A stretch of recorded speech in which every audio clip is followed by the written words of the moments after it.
Bienvenidos una semana más al programa Tiempo de Tertulia. Hoy con el tema la malnutrición en los países industrializados. Para hablar de este tema tenemos hoy con nosotros a don José Manuel Moreno Villares, médico pediatra, doctor nutricionista del Hospital 12 de Octubre. Bienvenido. Muchas gracias. A doña Ana María Requejo Marcos, que es catedrática de nutrición de la Facultad de Farmacia de la Universidad Complutense de Madrid, ha escrito numerosos libros, entre ellos La nutrición en la adolescencia y La batalla de la sopa. Bienvenida. Muchas gracias. A doña Carmen Cuadrado Vives, profesora de nutrición de la Universidad Complutense de Madrid, autora de Tabla Composición de Alimentos y experta en la dieta de la población inmigrante. Bienvenida. Muchas gracias. Don Ignacio Arranz Recio, director ejecutivo de la Agencia Española de Seguridad Alimentaria. Bienvenido. Gracias. Doña Elena Alonso Aperte, secretaria científica del Congreso recientemente celebrado, profesora de nutrición de la Universidad San Pablo. Bienvenida. Gracias. Y doña Pilar Riobó Serván, jefa asociada del Servicio Endocrino de la Fundación Jiménez Díaz. Bienvenida al programa. Muchas gracias. Quizás, don Ignacio, nos podría situar un poco cuál es el papel de la Agencia Española de Seguridad Alimentaria y Nutrición y un poco cuál es el panorama de la industria agroalimentaria y la nutrición en el siglo XXI, para dar paso al tema más genérico. Con mucho gusto, intentando además resumir. La agencia fundamentalmente es una plataforma de integración. Una plataforma de integración en la que todos los actores que tienen algo que ver con un hecho tan complejo y tan multifacetado como es la alimentación, pues tienen algo que decir y tienen sus responsabilidades adquiridas. La agencia nació sobre todo con un mandato de velar por la inocuidad de los alimentos, por los alimentos seguros, pero posteriormente se nos dieron también responsabilidades en materia de nutrición comunitaria. Evidentemente, los consumidores ocupan un papel primordial en el punto de vista de la agencia, pero me preguntaba por la industria agroalimentaria. La industria agroalimentaria, particularmente, yo me refiero a la industria que tenemos más cerca, a la industria que tenemos en nuestro territorio, pues es una industria que trabaja en cotas de seriedad muy altas. Y yo me voy a referir a una política de resultados, que es la epidemiología. Yo no voy a caer en la trampa de afirmar que los datos epidemiológicos, bien esperanzadores, pues se deben exclusivamente al excelente trabajo de la autoridad sanitaria, que algo tiene que ver, pero creo que tiene mucho que ver el buen hacer en muchos aspectos, sobre todo en materia de seguridad, de la industria agroalimentaria española. Hay una cosa importante, y es que ellos ahora inician también otro camino, que no solo seguridad, sino también tratar de colaborar con nosotros en la promoción de la salud de los ciudadanos, alimentos más saludables, reformulación, menos aportes energéticos gratuitos, más equilibrio en la alimentación, más posibilidades de confeccionar una dieta equilibrada. Ahí la industria juega un papel muy importante y yo creo que lo va a saber desempeñar y lo está sabiendo desempeñar. ¿Y cuáles son las revoluciones en los hábitos alimentarios para los próximos años? Hombre, yo creo que estamos enfrentándonos a un problema de malnutrición, tanto por exceso como por defecto. Por exceso hablamos de la gran prevalencia de obesidad que va creciendo. Es, al fin y al cabo, un tipo de malnutrición por exceso. Y yo creo que es un problema que interesa a todos, que está preocupando a muchas personas, a las autoridades sanitarias. La Agencia Española de Seguridad Alimentaria ha tomado conciencia y está desarrollando programas como la estrategia NAOS, de la cual nos puede hablar Ignacio, que es la estrategia de nutrición, alimentación, obesidad, y que están tratando de implementar. Y luego, por defecto, también hay problemas de desnutrición, y yo creo que eso lo vemos también, sobre todo en las personas mayores y en los enfermos. Y ese es un problema también importante, porque la población anciana está aumentando cada vez más y es uno de los targets o una de las dianas donde hay que actuar y donde estamos viendo grados de desnutrición importantes que empeoran la evolución de, por ejemplo, de una demencia en la persona mayor o de empeorar la evolución de una enfermedad, por ejemplo, en los pacientes oncológicos. ¿Cuáles son los trastornos de los españoles en la conducta alimentaria? Por lo menos en el capítulo de los niños coincido en parte la doctora Riobó, es decir, que los niños, la preocupación y adolescentes, una parte importante es el sobrepeso y la obesidad, o sea, la malnutrición por exceso, y también, aunque afortunadamente en una proporción más reducida, la desnutrición del paciente, del niño gravemente enfermo, sobre todo crónicamente enfermo, ¿no? Y aunque en número no es mucho, tiene mucho alcance mediático, es los trastornos de la conducta alimentaria del grupo de adolescentes, en concreto pues las imágenes de anorexia nerviosa, que son muy llamativas, afortunadamente en número no son tantas, pero sí son una llamada de atención hacia el modelo de nutrición o de preocupación por la alimentación que estamos enseñando a nuestros jóvenes y a nuestros adolescentes. ¿Y en la inmigración hay diferencia entre los inmigrantes en la nutrición?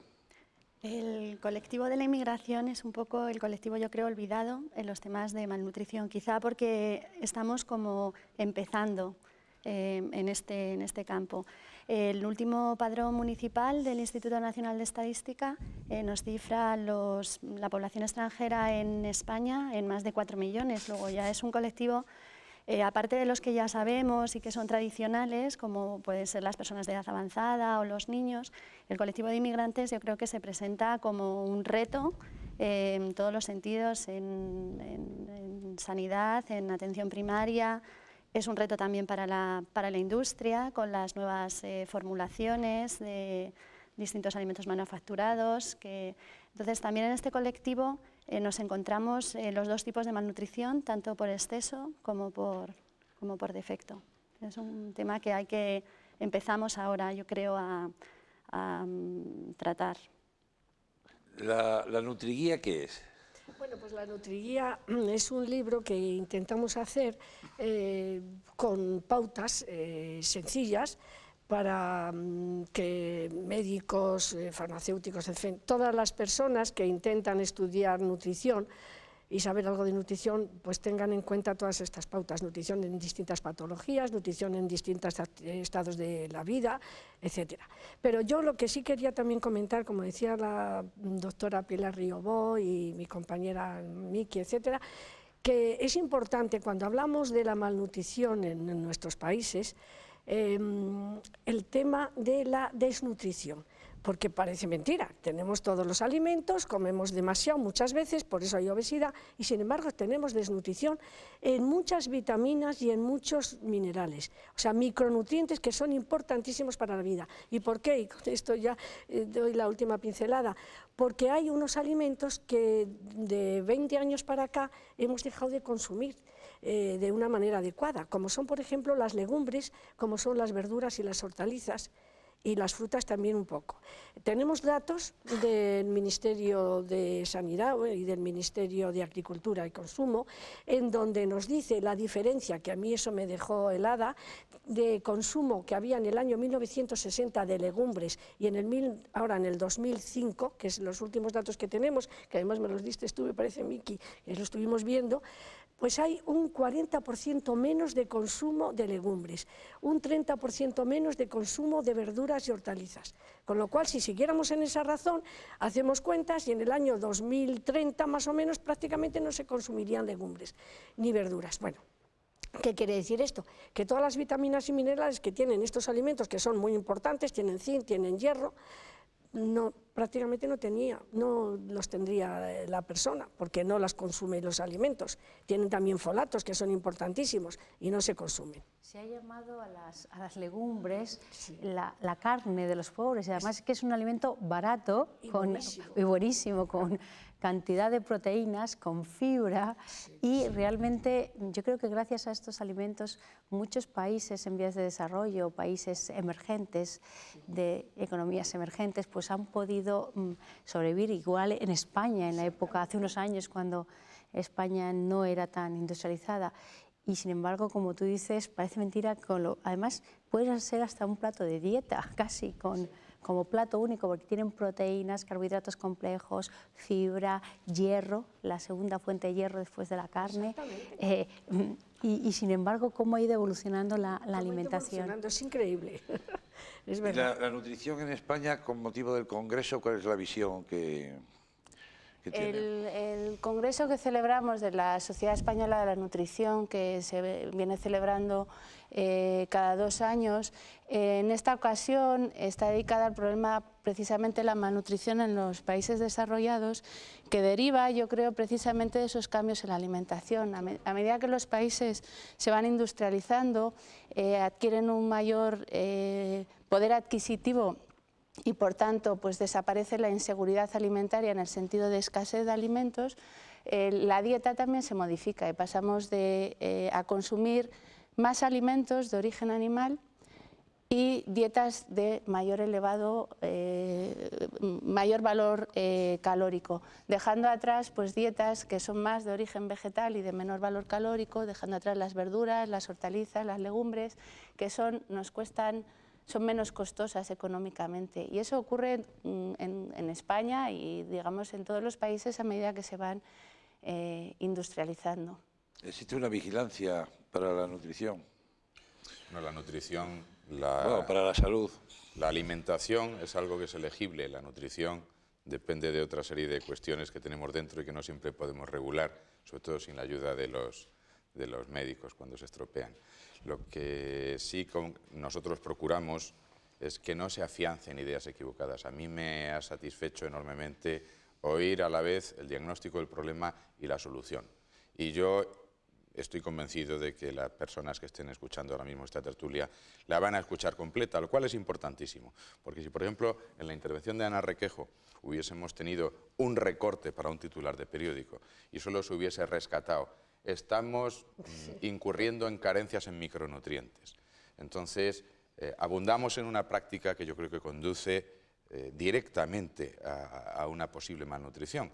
Y es seguir comiendo mal, seguir comiendo poco diverso, pero tratar de compensar los déficits a base de ciertas prácticas de enriquecimiento, cuando muchas veces el enriquecimiento es tan sencillo como tener una dieta plural y como seguir incorporando a la alimentación determinados productos que afortunadamente yo creo que ahora no están estigmatizados. Por ejemplo, en Madrid, comer un cocido, pues bueno, pues es un plato de excelencia. Sin embargo, hace unos años, pues parece que estaba rodeado de unas consideraciones un poco peyorativas, etcétera, etcétera. Entonces, nosotros, ¿hasta qué punto podemos controlar eso? Pues bueno, no podemos establecer mediante un real decreto lo que se debe comer. En cada casa. Claro. Ahora bien, lo que sí tenemos que hacer es estar permanentemente dando una información objetiva y ayudándonos de los expertos, ayudándonos de los evaluadores de riesgos y ayudándonos de los comunicadores. Esa información objetiva tiene que ser una lluvia fina casi constante, casi constante. Que un niño llegue a comer bien cuando sea mayor es una tarea de años y tiene que empezar a verla en casa.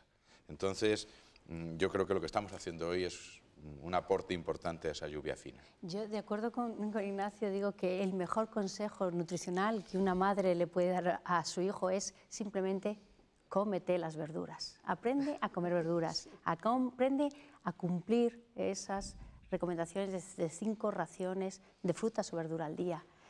Y eso es quizás lo mejor que las madres pueden transmitir al hijo. Yo, cuando vemos que cambia la alimentación, pues también uno recapacita y piensa el problema de la incorporación de la mujer al mundo laboral. Todas nosotras que estamos aquí, yo creo que ha sido un cambio tan importante y que hemos dejado muchas veces de la cocina clásica a utilizar alimentos prefabricados, precocinados, todo, en forma de facilitar la comida a la hora de la comida de nuestros hijos cuando no estamos en casa. Y sin embargo, yo estoy convencida que se puede hacer comida sana, cocinada incluso del día anterior, mismamente un plato de lentejas, hablando de las legumbres, que puede ser mucho más sano que muchas comidas precocinadas que el niño se tiene, que toma en un momento de comida rápida. La comida rápida no tiene por qué ser mala. Hay comida rápida también sana y yo creo que ahí tenemos que educar a muchas madres a cómo organizarse, a cómo poder compatibilizar la comida sana de la casa con la vida laboral. Yo lo que quería comentar es lo que se ha dicho, que el problema que yo veo es la falta de cultura nutricional, que por un lado es lógico, la gente no estudia nutrición, como estudia matemáticas, como estudia filosofía, etc. Entonces, cuando estabas hablando de las madres, lo has dicho muy bien, es que las madres saben qué es lo que le tienen que dar a sus hijos, pues De vez en cuando sí, de vez en cuando no. Nosotros hemos hecho estudios en universitarios donde se les preguntaba, por ejemplo, y están publicados en distintas revistas, vamos a ver, ¿qué cantidad de raciones se tiene que dar al día de verduras, de legumbres, de carnes, de tal? No lo saben. No lo saben porque nadie se lo ha enseñado.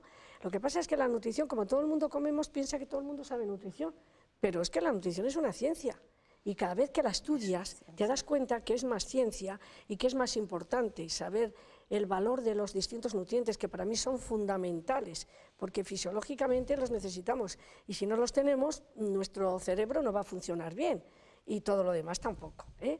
Entonces quiero decir que este foro es importante porque un tema que debíamos de tener con prioridad es la educación directa con estos foros, con distintas charlas, educación indirecta con libros, con trípticos, etcétera, y que la gente pueda leer y pueda saber. ¿Estáis de acuerdo conmigo? Sí, perfectamente. La visitan los muchachos. Lo que pasa es que hay algunas páginas web que están mal hechas. Exacto, Es es que a mí eso me preocupa muchísimo. Yo ya no he querido ver más, porque vi 2 o 3 que era tremendo lo que se decía, tremendo. Sí, es que la de la agencia. Claro, la de la agencia, sí, Oye, exactamente. La de agencia, la del grupo Prisa de Prisacom, para saber que lío hoy la parte de nutrición. Claro, pero es que la gente no visita las que puede, las que claro, se sí, hay que... Quizá que al apunte ese de Pilar un poco, que es una paradoja, es verdad que muchas veces esa tradición que se transmitía alrededor de comer en familia se ha ido perdiendo, o sea que indudablemente eso yo no sé cómo tendremos manera de darle vuelta para atrás, es decir, los niños muchas veces realizan muy pocas comidas en el seno de la familia al cabo de la semana. Y quizá una parte que ha tocado un poquito de soslayo Ignacio, pero puede volver, porque la agencia tiene un papel, es el comedor escolar se convierte en una parte, en una escuela también de nutrición, y yo no sé hasta qué punto, de quién depende, de qué administración y cómo se puede trabajar ahí, pero indudablemente es tarea de todos volver a recuperar que hay que sentarse a comer en la mesa con los demás de casa, con la familia, y a lo mejor incluso no está más que vayamos a comprar o que los hijos vayan a comprar con sus padres, porque el género está en... O que cocinen, vamos, ya ese sería el más. Hagan pequeñas cosas. No sé... Sí, me gustaría intervenir. Yo creo que la educación nutricional la tendremos que hacer en todos los frentes, como decía Ignacio Arranz, como una lluvia fina que vaya cayendo por todos los distintos ámbitos o los sectores, tanto el educativo como la familia, como la sociedad en general. En ese sentido, y con respecto a los comedores escolares, sin duda el comedor escolar yo creo que es un instrumento básico para desarrollar esta educación nutricional. Y en concreto, en la Comunidad de Madrid y desde la Consejería de Educación y con la Fundación Española de la Nutrición, justamente se está tratando de modificar estos aspectos, no los higiénicos sanitarios, que estos ya estaban regulados, sino desde el año 2000 ya hay una legislación con respecto a los requisitos nutricionales de variedad y de composición del menú escolar de los colegios públicos de la Comunidad de Madrid.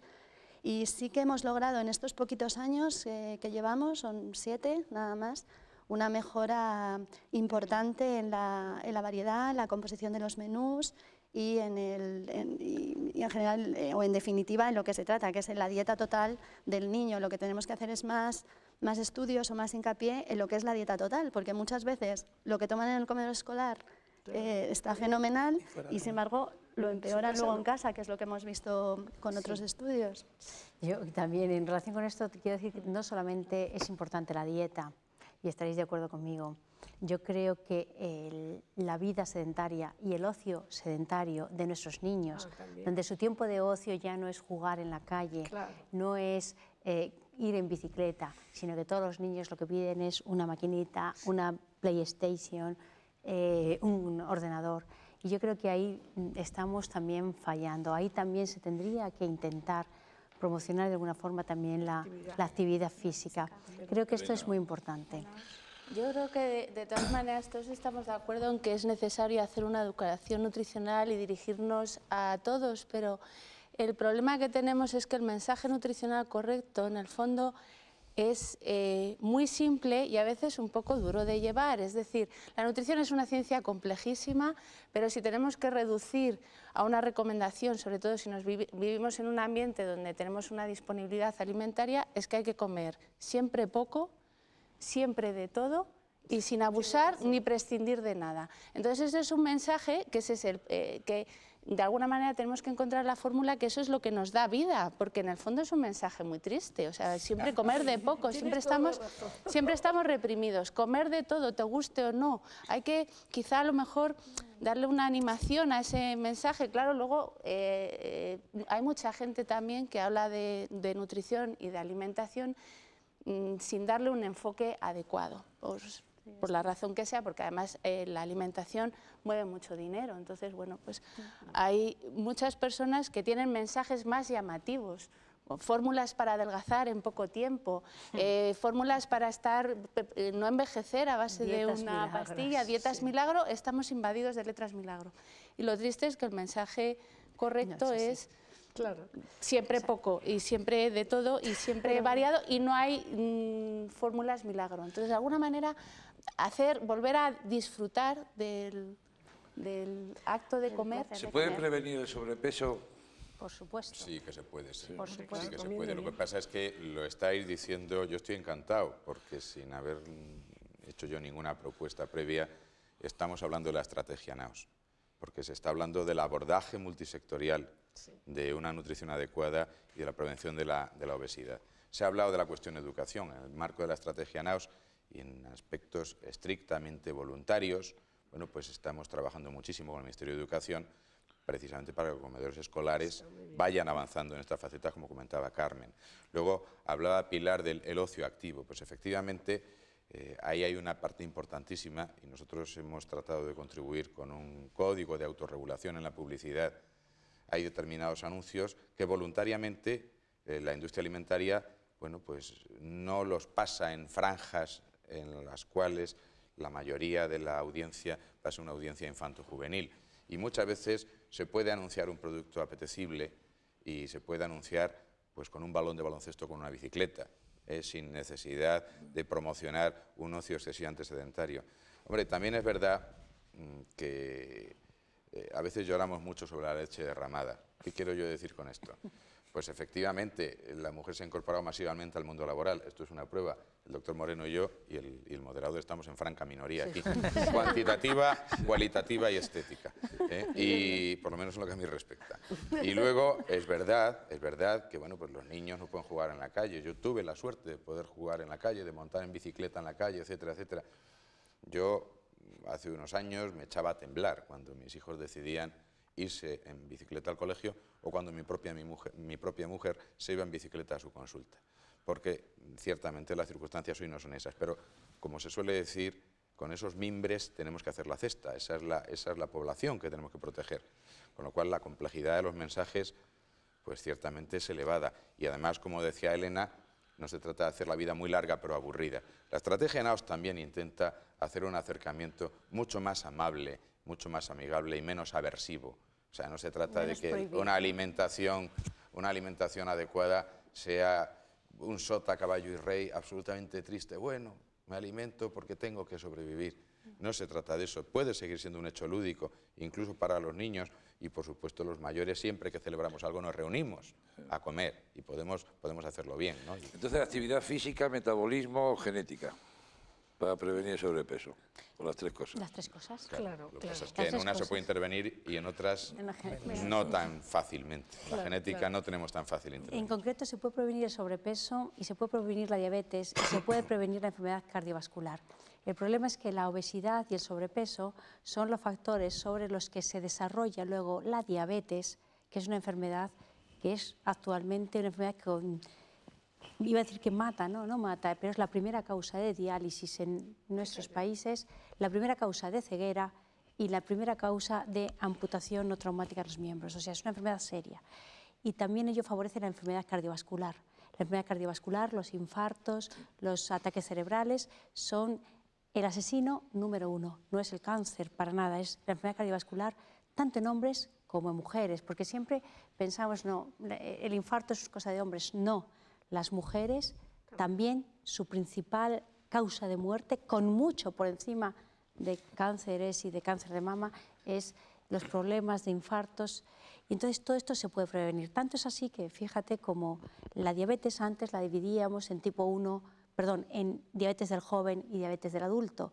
Pues cuando empezamos a ver niños con sobrepeso que tenían problemas de diabetes que ya antes llamábamos del adulto, pues hubo que cambiarle el nombre y ahora ya se llaman tipo 1 y tipo 2, porque no puedes decir a un niño de 20 años con obesidad o de 20 y tantos años con obesidad y con diabetes, no le puedes decir, no, es que tiene una diabetes del adulto. Entonces ha habido incluso que cambiar el nombre para adaptarnos a las nuevas enfermedades que antes, por ejemplo, nosotros los médicos de mayores estamos acostumbrados a ver la diabetes tipo 2 en personas mayores con sobrepeso, pero no los pediatras. Y ahora es un problema que se están viendo también los pediatras, diabetes tipo 2 en niños. Y el problema es que esta generación de niños con excesivo sobrepeso y con problemas de diabetes que empiezan ya, va a ser la primera generación que posiblemente su esperanza de vida va a ser inferior a la de sus padres. Es decir, que esto va a acortar su esperanza de vida y esto es un problema muy serio que tendríamos que atajar en los años que vienen. No, yo coincido completamente contigo, Pilar. El problema es, algo que decía quizá Elena, el problema es saber qué teclas hemos de tocar y yo creo que Ignacio apuntaba algunas porque el mensaje está claro. Yo creo que es difícil hoy día llegar a un foro donde todos los presentes coincidan en el mensaje. Ahora, nosotros al final somos solamente una herramienta, una parte pequeña de todo el panorama. ¿Y cómo hacemos eso? ¿Cómo conseguimos hacer ese mensaje que al final es muy sencillo, repetitivo y entre comillas a veces un poquito aburrido, como ha dicho Elena? ¿Cómo se lo hacemos transmitir al ciudadano para decirle, primero, que es posible llevar una alimentación sana y que no tiene por qué ser aburrido, pero no lo conseguimos? O sea, que todos estamos concienciados, hay más educación nutricional que había probablemente hace 20 años, pero se come peor. Se come peor. Entonces, y quizá también a veces hablamos demasiado de alimentación y nos hemos olvidado de las otras herramientas, de las otras patas de la banqueta, es decir, de ejercicio físico y, como decías muy bien, de cómo ocupar el ocio, porque el tiempo de ocio teóricamente cada vez es mayor y el sentido del aprovechamiento del ocio queda un poquito difuso. Nadie se encarga de educar para el ocio a los jóvenes, entonces su educación va al albur de lo que les apetece, entonces es un poquito peligroso. Entonces, yo tengo a veces un poco el sentido ese pesimista de decir, bueno, no hablamos mucho, hay información, el mensaje es claro y no conseguimos variar las pautas. No llega. Yo creo que el mensaje no sé hasta qué punto, que es como tú dices, tan sencillo, porque a mí la gente viene a la consulta diciendo, dígame qué tengo que comer, estoy perdido. La gente recibe cantidad de información a través de los medios de comunicación, demasiado, están bombardeados porque son consumidores y están bombardeados por... Y yo creo que hay una cosa importante. Todavía, y hace poquito estuvimos en la conferencia en el Gregorio Marañón, ¿te acuerdas? Y vimos cómo la gente que recibe demasiada información debe fiarse de alguien o de algunas personas que son las que ellos hacen caso. Es decir, muchas veces la información es excesiva y no saben, se pierden entre tal maraña, tanto como has apuntado tú antes, en Internet, buscan.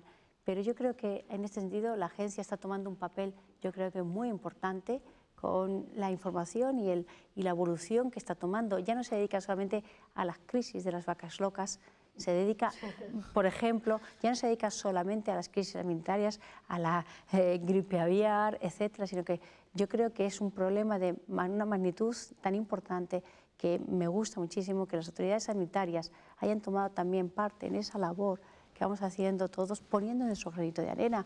Yo creo que tiene que ser una labor de todos. Pero hay una cosa que yo creo que la tenemos un poco pendiente y es que no nos estamos dando cuenta cómo crece la población inmigrante con una desorientación, a veces al no encontrar los alimentos que tenía en casa. Y yo tendría interés en que Carmen pues, nos abriese un poco una puerta a ese mundo ciertamente complicado, porque yo no sé si lo estamos atendiendo bien. Hablaba antes Pilar de las crisis, yo recuerdo, no en una crisis, en una alerta, cómo nos tuvimos que plantear sacar un mensaje en medios traducido a otras lenguas, porque hay muchísima población que el castellano todavía no lo entiende. ¿Cómo entramos a ese frente, Carmen? Por eso decía antes, yo creo que el colectivo de los inmigrantes ahora mismo sería uno de nuestros objetivos, Diana. Ellos, bueno, pues sin duda con traductores, que eso tiene que ser fundamental para hacerles llegar el mensaje, pero otra cosa que a mí me gusta siempre decir es que, antes lo comentaba, nutrirse solo tenemos una forma, pero formas de alimentarse tenemos muchas y con muchísimas formas de alimentación diferentes podemos llegar a una nutrición adecuada, con lo cual la población inmigrante no debería de perder todos, digamos, sus hábitos alimentarios de la población origen.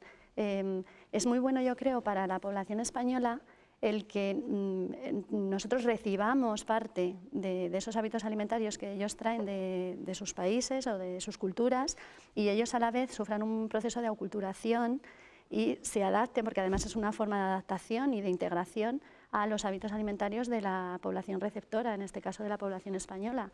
Pero claro, esa adaptación a los hábitos alimentarios de la población española en este momento lo están haciendo a los hábitos alimentarios que en este momento la población española estamos desarrollando, que no son los mejores, y que además ellos pueden o tienen disponibilidad de estos productos con mayor facilidad que en sus países de origen, por el precio o por, como decía Elena, gracias a Dios tenemos una disponibilidad muy amplia.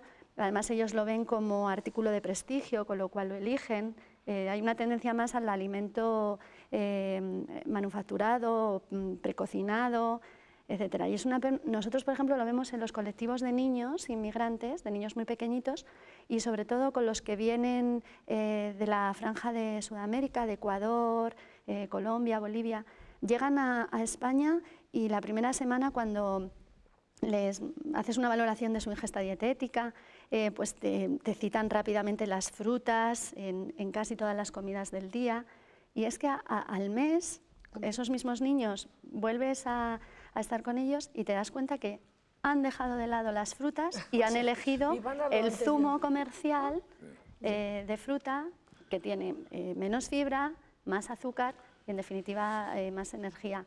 O sea que el mensaje va a ser difícil de hacer. Si es ya difícil hacerlo llegar a la población española, yo creo que a ellos quizá lo más fácil es intentar mantener los hábitos alimentarios adecuados de su población de origen y cogerlo mejor. Eso y en el sería trabajo, una utopía. Y en el estrés laboral también influye la alimentación. En esta población, los horarios, el trabajo. Yo creo que en la cuestión de horarios la adaptación es muy amplia a los horarios españoles. Yo creo que sus labores o sus trabajos hacen pues que el desayuno sea a determinada hora, pues de 8 a 9, la comida normalmente la retrasan un poco, también suele ser o el horario igual que el español, de 2 a 3, y las cenas quizás son un poquito antes que las cenas españolas. Pero la adaptación al ritmo de las comidas a lo largo del día lo hacen con... Elena, ¿el vino es bueno, malo, hay que tomarlo, no hay que tomarlo, el pan?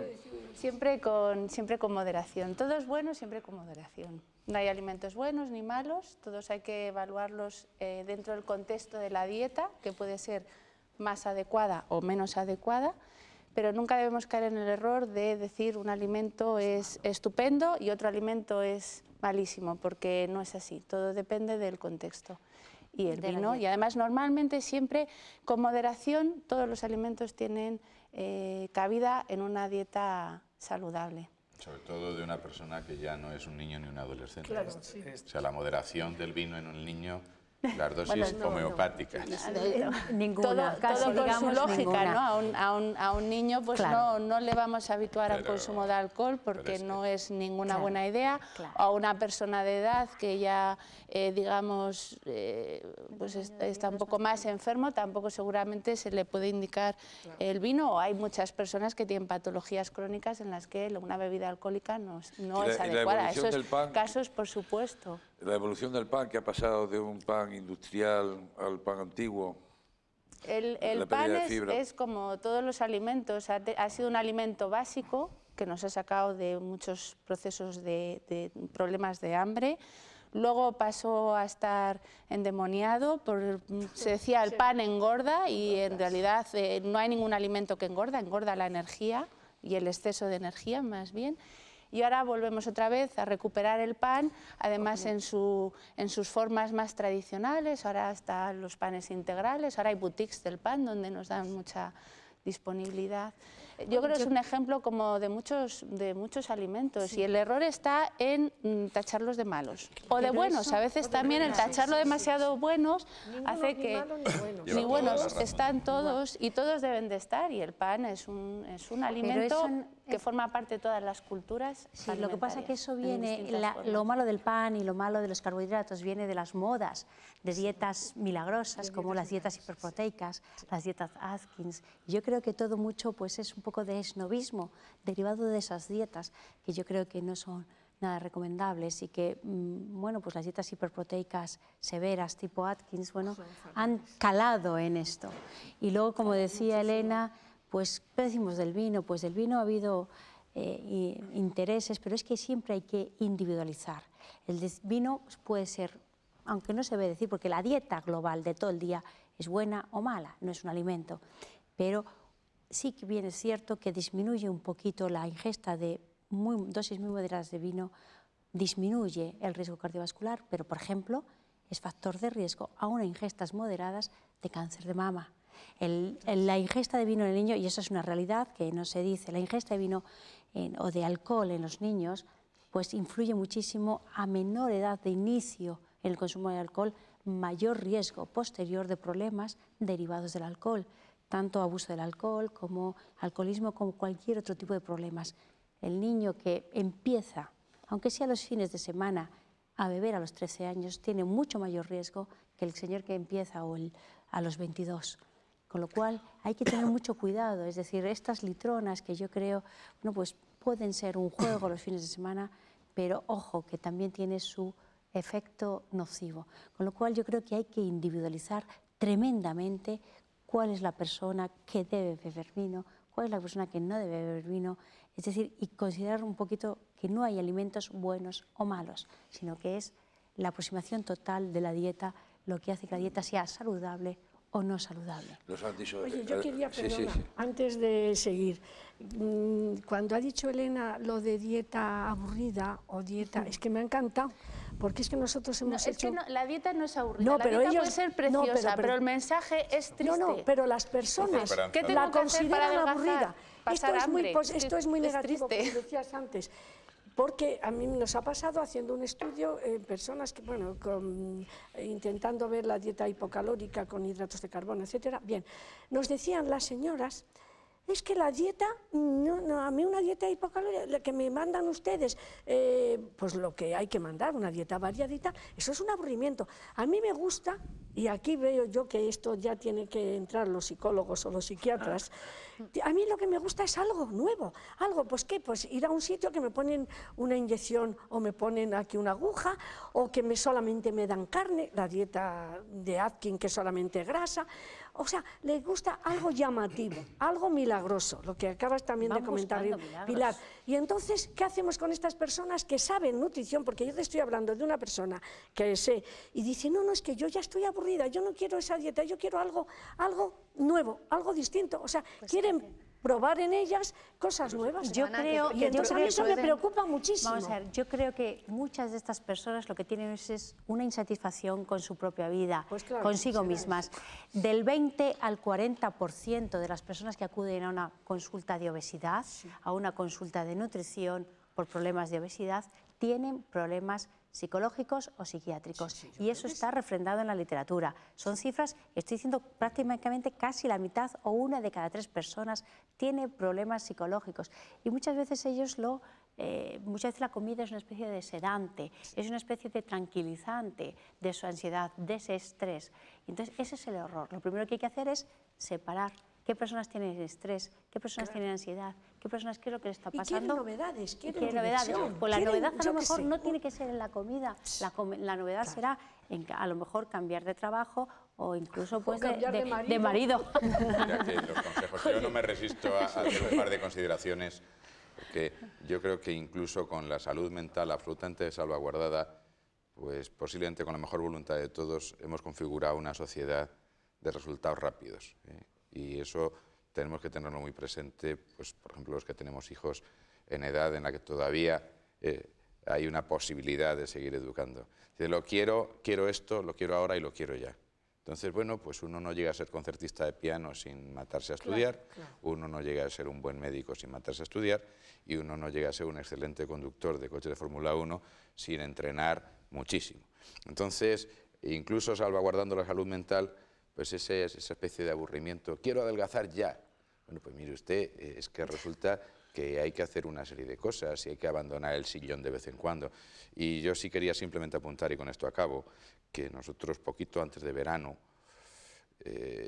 publicamos en la página web de la agencia pues una información, yo creo que muy completa, desmitificando muchas de esas dietas milagro a las que se refería Pilar hace un momentito, para que la gente verdaderamente sepa no solo que presuntamente le están estafando o engañando, sino que además pone en peligro su salud. Pone en peligro su salud y además va a entrar, y aquí yo se lo dejo a los clínicos, en una situación a veces de rebote, con una obesidad que luego va a ser prácticamente inabordable por los métodos convencionales, ¿no? Y al final, ¿qué vamos? Vamos al balón gástrico, vamos a la cirugía mayor, ¿a dónde vamos?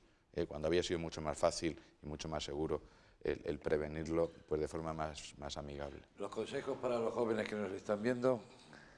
Pues ejercicio diario, ejercicio diario físico entre media y una hora diaria, todos los días de la semana, comer de todo, pero en la base de la alimentación, verdura, fruta, legumbre y de todo, en cantidad moderada, y ocupar el tiempo libre con otras actividades que sean diferentes de estar sentado en un sillón o en una pantalla. Es decir, que probablemente involucrar a la familia, al resto de miembros de la familia, no solamente al joven adolescente, en que esa actividad es buena para todos. Y a lo mejor salir a caminar el fin de semana o montar en bicicleta no es solamente para el menor, es también para la madre y también para el padre.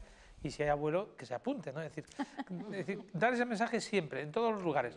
Pedirle por ejemplo, a las administraciones locales que hagan ciudades amigables. Yo también echo de menos, como comentaba Ignacio, nosotros jugábamos en la calle y aquello era una cosa educativa, ¿no? Desgraciadamente ahora no es así, pues, pero no significa que no podamos volver a retomarlo, no sé cómo, ¿no? Facilitando sitios para caminar, poniendo distancias cercanas, pero se puede hacer. O sea, el mensaje es deporte, comer de todo con moderación y ocupar el tiempo libre sanamente, ¿no? Yo hay una cosa que no me resisto porque tenemos la suerte de tener a un pediatra y profesores universitarios y también una persona que interviene en edades adultas y avanzadas.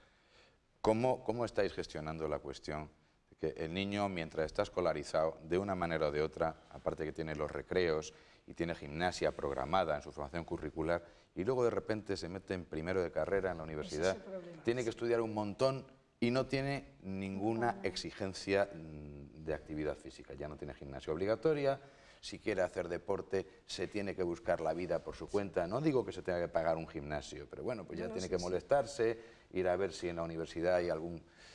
¿Cómo se arregla eso? ¿Cómo se arregla, y lo digo con absoluto interés egoísta porque mis hijos están en ese tránsito, cómo se arregla el sedentarismo potencial al que están abocados a veces los universitarios cuando dejan el colegio? Eso tiene que ser el chico, el joven mismo, el que tiene que ser. Yo sé de alumnos que hacen baloncesto, que hacen rugby, pero porque ellos quieren, porque verdaderamente no está legislado, vamos, ni en el currículum, pues que tengan unas horas de actividad física, de ejercicio, de gimnasia, etcétera.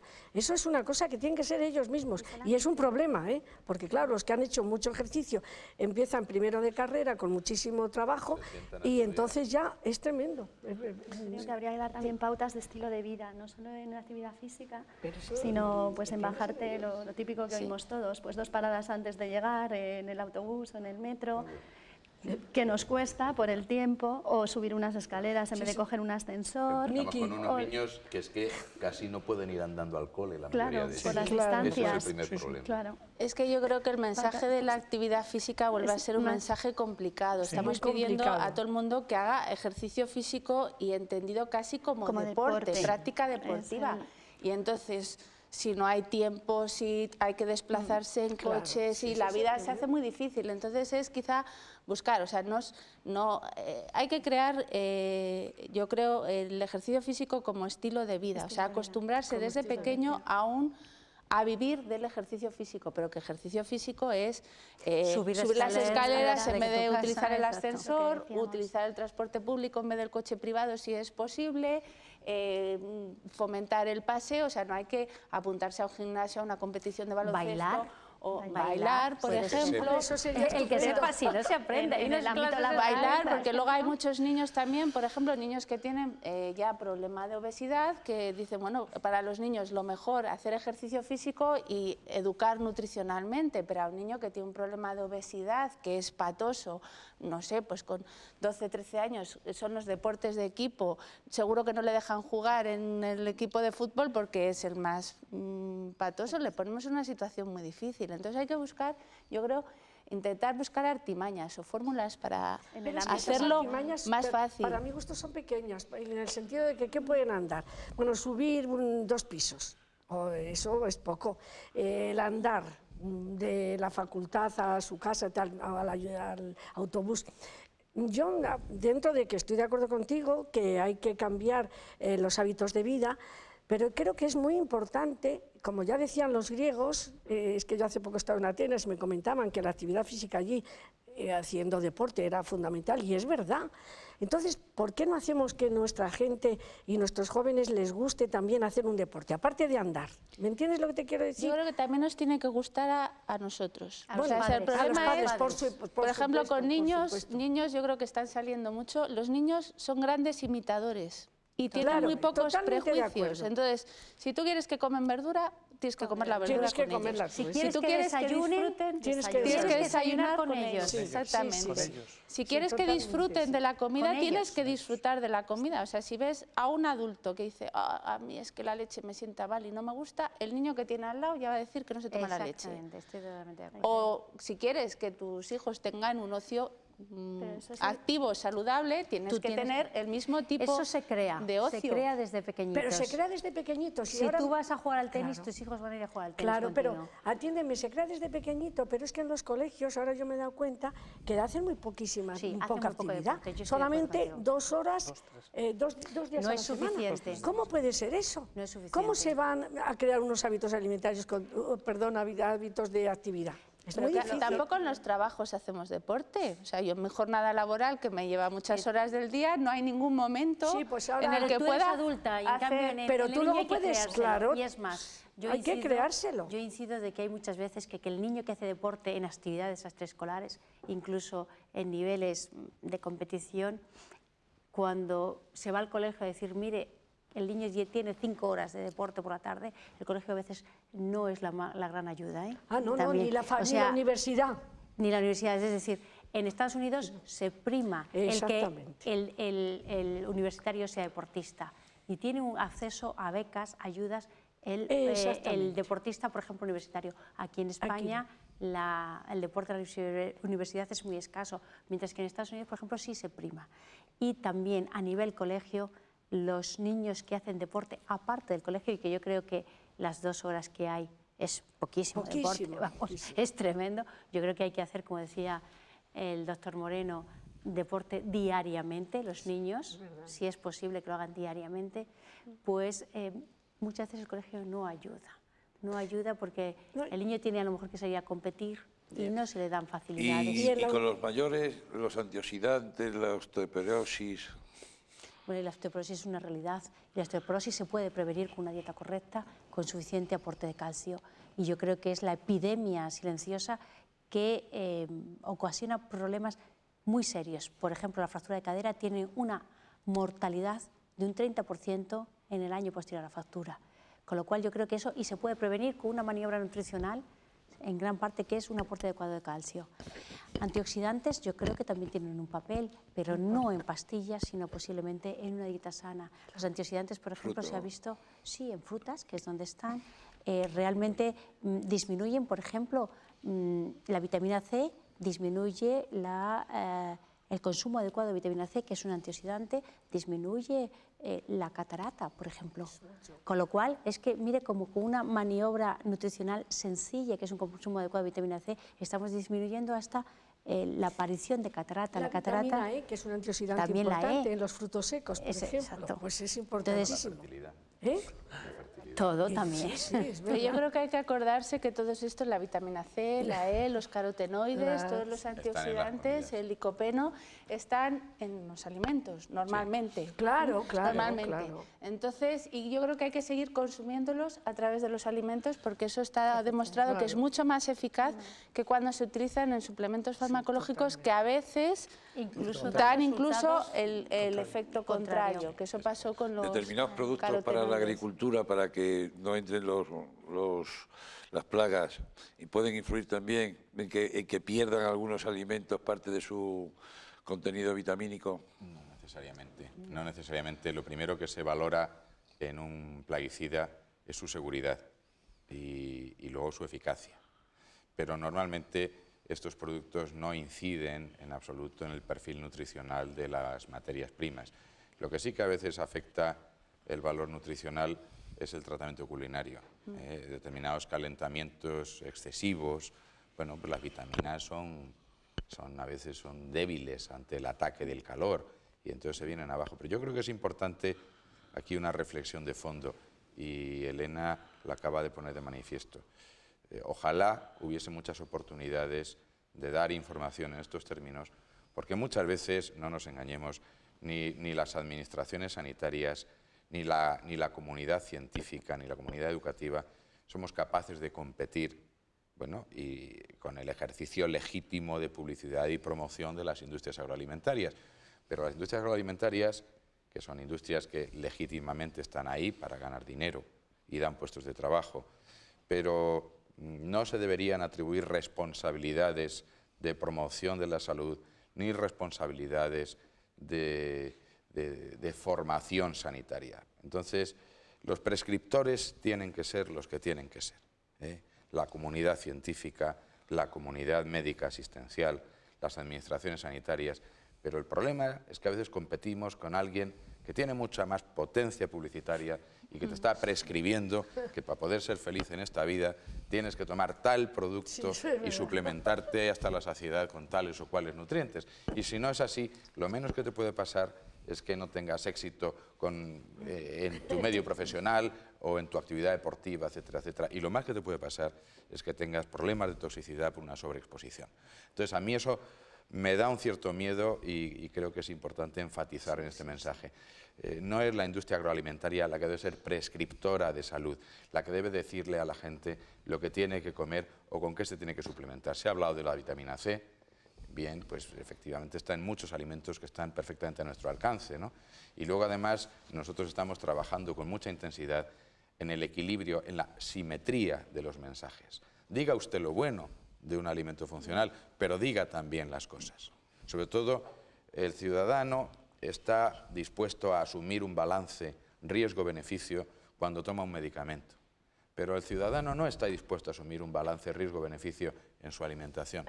Entonces, cuando en un momento dado te bombardean con un producto que va destinado a una población concreta, yo no tengo dislipemia, por ejemplo, entonces hacia mí no tendrían que venir los anuncios de productos alimentarios destinados a disminuir el colesterol. Esos tienen su público diana, pero sobre todo dígaseles también las virtudes y las cautelas. Entonces nosotros estamos insistiendo mucho en eso, porque si no, nuestra capacidad de prescripción y de publicidad, sobre todo aquellos que nuestra labor de educación y de información la debemos hacer con un dinero público que hay que cuidar con una sensibilidad y un equilibrio absolutos, pues la tenemos muy difícil, porque no podemos competir con una multinacional que tiene una capacidad de publicidad mucha más fuerte que la nuestra. ¿Quién acude al hospital? ¿En qué momento se acude al hospital? Sobre todo los jóvenes, claro. Bueno, ya es en la fase final. Ya cuando llega al hospital has llegado tarde. O sea, que un poco el mensaje es conviene y compensa invertir en prevención, porque es más rentable, porque es lo que realmente cambia hábitos. Llega al hospital el que necesita ayuda de un profesional sanitario. Es decir, cuando tiene una complicación asociada, por ejemplo, al sobrepeso, ¿no? Con el riesgo además de bloquear el sistema. Es decir, el sistema sanitario tiene sus grandes ventajas y sus limitaciones.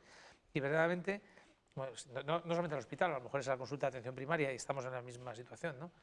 En el caso de niños o jóvenes es un poquito incluso más complejo, porque muchas veces no es el propio individuo el que va a la consulta por motivación personal, es porque hay una preocupación en su entorno y es clave, y yo creo que Pilar puede contar con mucha más precisión, la implicación personal en resolver el problema es fundamental para que haya éxito. Si alguien no está preocupado con su estilo de vida, por no hablar del peso y tal, probablemente tengamos muy poquito que hacer, ¿no? Y si eso es el mensaje que ha recibido 15, 16, 18 años, ¿no? Y con la frecuencia, periodicidad y fuerza que recibe, nuestra capacidad de limitaciones o de posibilidad de cambiar es pequeña. Yo siempre digo que los clínicos tenemos algunas ventajas y algunas limitaciones. Una, la ventaja es que el trato directo es con el que está del otro lado de la mesa, y eso es personal y el mensaje es súper dirigido, es a ti, no puedes mirar hacia otro lado, pero desgraciadamente llega a ese y al del entorno. O sea, que aunque yo haga muchos mensajes muy pequeñitos, yo tengo muy poca capacidad de influencia, excepto foros de este tipo que te permiten dar un paso más allá, ¿no? Desde luego el campo de la educación es clave, y todos pensamos que hacia ahí hay que apuntar y apostar fuerte, pero dar todos el mismo mensaje, ¿no? Los que llegan al hospital probablemente lo que puedas hacer ya es una indicación muy personalizada y de un caso muy concreto, ¿no? Y normalmente suelen ser gente que también tiene más patologías asociadas. Claro. En mi caso, la obesidad no es únicamente la obesidad tratar por sí, que a veces es importante, ¿no? Por supuesto, pero muchas veces además el paciente tiene asociada una diabetes, lo que llamamos diabetes tipo 2, o se está llamando ahora diabesidad, en el sentido de que es la unión de diabetes y obesidad. Diabesidad. El paciente tiene asociada una hipertensión arterial, tiene asociada un problema cardiovascular, tiene asociada pues, un síndrome de apnea del sueño, que es que debido a la obesidad no duermen bien por la noche, tienen pausas de falta de respiración y durante el día presenta una somnolencia diurna porque su sueño no es de calidad. Es decir, y toda esta patología asociada sí se puede tratar fácilmente con pastillas, porque hay pastillas. En cambio, para la obesidad en sí, pues es mucho más difícil dar una pastilla y hay que meterse a hacer estos cambios del estilo de vida y de los hábitos dietéticos, que la verdad es que a veces son muy difíciles de hacer. El cambio del estilo de vida cuesta mucho cuando a la persona le tienes que motivar muchísimo, utilizar técnicas psicológicas, utilizar pues todos los instrumentos a tu alcance, incluso para cambiar sus hábitos y concienciar al paciente de que tiene que moverse. Muy a menudo la utilización, por ejemplo, de podómetros para que el paciente mida lo que camine, se dé cuenta de que camina muy poco, hacer registros dietéticos, obligamos a las personas a que escriban lo que comen diariamente y sobre ellos hacer cambios para tratar no de darles, en concreto en mi caso, una dieta fotocopiada, intentamos, ¿no? Porque, sino de adaptarnos un poquito a sus gustos, dietas personalizadas. La nutrigenómica, ¿no? Sí, y a su patología, efectivamente lo que se da, dietas personalizadas, y basándonos quizás en la nutrigenómica ya podamos hacerlo de forma más avanzada. Según la persona viene, usted tiene estos riesgos, con lo cual usted vamos a prevenir la hipertensión, bajar la sal, etcétera. Pero en general, yo creo que, como decía el doctor Moreno, el foro para la prevención tiene que ser a nivel de estos medios y no cada uno individualmente en la consulta del hospital. Nos quedan ya los últimos minutos del programa y queríamos que cada uno de ustedes diesen un mensaje a nuestros espectadores para mejorar lo que es la nutrición. Bueno, yo creo que ha salido bastantes veces en el foro, o sea, es volver a... El mensaje es siempre el mismo. Yo creo que alegra oír que muchos profesionales de distinta procedencia y con distintas responsabilidades vienen a decir lo mismo, es comer de todo en cantidades moderadas, hacer ejercicio físico, moverse adecuadamente y de alguna manera hacerlo siendo feliz. Es decir, que estos mensajes no tienen que estar cargados de una carga negativa. Y es verdad que hay un periodo en la vida que los hábitos se adquieren, que es la infancia y la adolescencia temprana. Pues hacer la apuesta fuerte por esas edades más tempranas. Pues saber que alimentándose bien, como acaba de decir el doctor Moreno y que acabamos de decir en todo el tiempo que llevamos, fisiológicamente es importante, pues porque vamos a tener, repito, los neurotransmisores fenomenal, no va a haber problemas porque los micronutrientes que están en las vías bioquímicas de los neurotransmisores, no voy a decir más, nos hacen que tengamos la posibilidad de más placer, de más alegría. Entonces yo es lo que digo siempre cuando hacemos estos estudios, que en personas mayores las hemos hecho y se ha visto que están mejor cuando tienen su capacidad, tienen mejor capacidad mental, cuando tienen más cantidad de vitaminas en sus alimentos, etcétera. De manera que mi última idea sería que alimentándose bien, encima vamos a ser más felices. Simplemente. Carmen. Pues que a una nutrición adecuada llegamos desde dietas muy diferentes, que no tiene con dieta me refiero a la distribución de los alimentos y bebidas a lo largo del día, que ese es el concepto de dieta, o sea que desde muchas formas diferentes de alimentarme voy a conseguir o voy a llegar a una nutrición adecuada. Y que la dieta siempre ha de estar basada en 3 pilares básicos. Uno sin duda es el mantenimiento de la salud, pero nunca hay que olvidar el placer. Una dieta tiene que gustar para la persona a la que va dirigida, si no va a fracasar siempre. Y además siempre dentro de unos hábitos socioculturales propios de ese colectivo, de esa población. Que no convirtamos nuestra alimentación en la película En busca del arca perdida. O sea, cuando hay que buscar nutrientes no es tan difícil, si lo tenemos en muchísimos alimentos que están perfectamente a nuestro alcance, incluso en términos económicos. ¿Y el Ministerio como orientador? El Ministerio está fundamentalmente tratando de que la información en materia alimentaria, y ahora que acabamos de estrenar el reglamento de alegaciones nutricionales, que sea equilibrada, que sea simétrica, que obedezca a la verdad, que se base en la evidencia científica y además que si se habla de las ventajas se advierta también de las cautelas y no a través de un scroll que pasa a 300 kilómetros por hora en la parte de abajo de la pantalla de televisión. Y por último, después del éxito del Congreso, el resumen. Bueno, yo es que voy a coincidir un poco con la profesora Ana Requejo, que por eso fue también mi profesora de nutrición, así que me alegro coincidir con ella. Pero yo creo que todos debemos ser muy conscientes, todas las edades, todas las personas, de que la alimentación es un acto muy serio que hacemos todos los días y que tiene una incidencia muy clara en nuestra salud y calidad de vida. Que todos somos conscientes de que uno se puede morir de hambre. Ese mensaje todos lo conocemos, ¿no? Y de hecho ha sido la lucha o la batalla que han tenido todos los especialistas en nutrición a lo largo de la historia y siguen teniendo, ¿no? Vamos a evitar la malnutrición por defecto. Es nuestra gran tarea pendiente todavía porque no lo hemos solucionado. Y mientras que no hemos solucionado todavía esa tarea, tenemos otra gran batalla planteada, que es que también por la malnutrición por exceso podemos tener problemas muy graves de salud. Y yo creo que eso todo el mundo tiene que ser consciente, que la alimentación tiene una incidencia directa sobre nuestro estado de salud, tanto si nos alimentamos poco, como si nos alimentamos mucho, como si nos alimentamos mal o menos mal. Pilar. Bueno, yo solamente, después de todo lo que se ha dicho, que yo creo que se han dicho cosas tan interesantes, 2 cositas. Lo primero, somos lo que comemos. Vamos a intentar comer bien porque eso nos va a prolongar la vida. Hay dietas y hay comer bien, posiblemente alarga la vida, disminuye la incidencia de algunas enfermedades crónicas como son enfermedades cardiovasculares, incluso hay una dieta rica en antioxidantes que puede prevenir ciertos tipos de cáncer. 2, si usted tiene algún problema concreto, no se fíe de las dietas milagro, muy importante, que no le engañen, sino que realmente acuda a profesionales sanitarios, a profesionales, a gente de solvencia, a instituciones sanitarias, que se puede resolver su problema muy a menudo de una forma completamente individualizada.